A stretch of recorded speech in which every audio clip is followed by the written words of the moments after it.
ত্রিকোণমিতি এর আগের ক্লাসে কি করেছিলাম?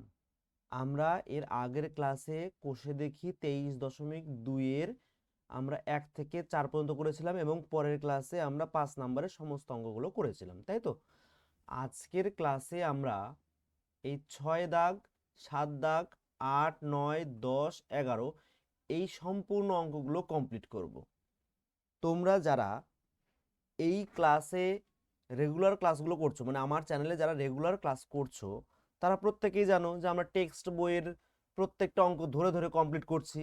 এবং প্রথম দিন যে 4টা অঙ্ক করেছিলাম, সেই 4টা অঙ্ক করার আগে আমি এই চ্যাপ্টারের অভেদাবলী বা অনুপাত এই বিষয়গুলো সাইন থিটা, কস থিটা এবং ট্যান থিটা এই তিনটে বিষয় থেকে যে বাদবাকি কট, সেক, কোসেক সবকিছু যে